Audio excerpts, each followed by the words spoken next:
all through Revelation. This is the first segment that gets repeated on. And so Revelation 4 through 7, we can see the same things going on. There's talk of judgment, there's talk of persecution. All of these things are exactly the same events. So we can connect these dots. We can actually enlarge on the picture when we piggyback Revelation 4 through 7 with Revelation 12 through 15, verse 4. All those events are the same events, and we can stack them on one another, and we can get more information as we go. So I want to look at the word patience here, first of all. Patience, these are the patience of the saints, so these are God's people. Their steadfastness, constancy, endurance. In the New Testament, the characteristics of a man who is not swerved from his deliberate purpose. This reminds me of the book of Daniel in the first chapter, where it says that Daniel purposed it in his heart not to defile himself. How do you defile yourself? Well, you defile yourself by sin. It's just that simple. That's how we become defiled. We need cleansing once we sin. We all do that. We all probably still do that. I'll speak for myself. I don't know about you.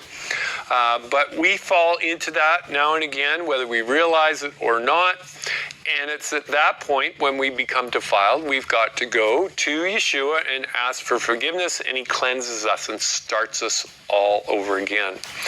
So these people here in the time of the end will not be swerved from his deliberate purpose, from our deliberate purpose.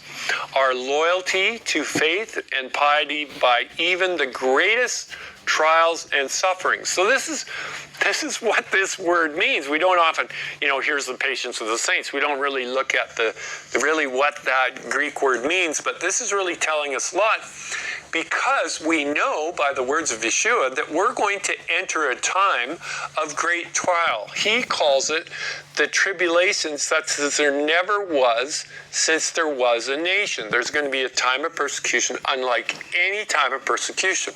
So go back into the history and figure out all the persecution, and it will be on a worldwide scale. So take the worst one that you've seen and then put it on a whole worldwide scale for every nation, tongue, and people. And that's what we're looking at in the time of the end.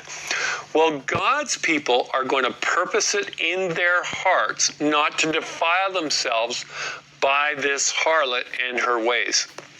They're patiently waiting for what? Yeshua to return. Steadfastly, a patient, steadfast, waiting for Yeshua's return. They're enduring until he comes back.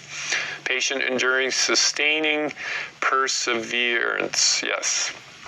Okay, so this is the first part of that text. Here is the patience of the saints. And then it says here are those that keep the commandments. Let's look at the word keep here, see what we can see here. Their dictionary, to attend to carefully, take care of, to guard, metaphorically, to keep one in the state in which he is. So those that are obeying God's command, why is the wording like this? Because the pressure is coming at them from all directions, whether it's family, whether it's church, whether it's government. Everything's coming down on God's elect to give up their commitment to being obedient to God. Why is it important? Because they have chosen, and we're going to look at this. This is very interesting. They have chosen to be citizens of God's kingdom.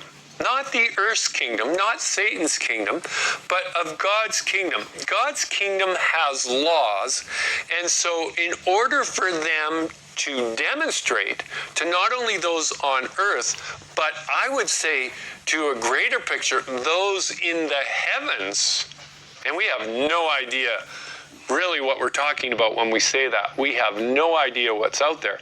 But they're going to be a demonstration to those in the heavens that they will not swerve from obedience to God. That is a very important thing.